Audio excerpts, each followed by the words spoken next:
வணக்கம். போஸ்டர்ஸ் ஹெட்கியர்ஸ் வழங்கும் தமிழ்நாடு 360க்கு உங்களை வரவேற்பது நான் சரவணன். தமிழகத்தில் உள்ள அனைத்து மாவட்ட நிகழ்வுகளையும் விரிவாக பார்ப்பதற்கு முன் முதலில் தலைப்புச் செய்திகளை பார்த்துவிடலாம்.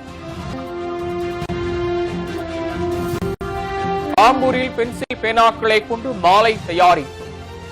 சரஸ்வதி பூஜையை முன்னிட்டு பூக்கடைக்காரரின் அசத்தல் ஐடியா. சரஸ்வதி பூஜையை முன்னிட்டு ஆம்பூரில் பென்சில் மாலை செய்து பூக்கடைக்காரர் அசத்தி உள்ளார். திருப்பத்தூர் மாவட்டம் ஆம்பூர் பூக்கடை பஜாரில் சரஸ்வதி பூஜையை முன்னிட்டு மல்லிகை பூ கிலோ 1000 ரூபாய்க்கும் அதேபோல சம்மந்தி பூ 300 ரூபாய்க்கும் விற்பனை செய்யப்பட்டு வருகிறது.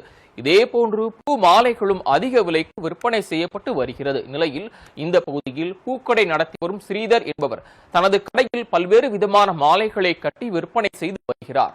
சாக்லேட் மாலைகள், காசு மாலை, மஞ்சள் கிழங்கு மாலை, சந்தன மாலை, வெட்டிவேர் மாலை உள்ளிட்ட பலவித மாலைகளை தயாரித்து அனைவருக்கும் கவர்ந்து வருகிறார். இந்நிலையில் கல்வி கடவுளான சரஸ்வதிக்கு அணிவிக்கும் வகையில் நோட்டுகள், பென்சில்கள், பேனாக்கள், வண்ண வண்ண கலர் பென்சில்களை கொண்டு மாலைகளை தயாரித்து அசத்தியுள்ளார்.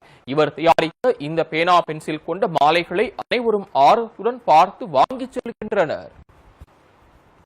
ஆயுத பூஜைனால சரஸ்வதி பூஜைக்காக பசங்களுக்காக மாணவர்களுக்காக நோட்டு வச்சு நோட்டு, பென்சில், பேனா, கிரேயான்ஸு அது மூலமாக ஒரு புதுவிதமாக ஒரு மாலை செஞ்சு பசங்களுக்கு பூஜை பண்ணி எல்லாருக்கும் கொடுக்கலாம் அப்படின்ட்டு ஒரு ஐடியா வச்சுருக்கோம்.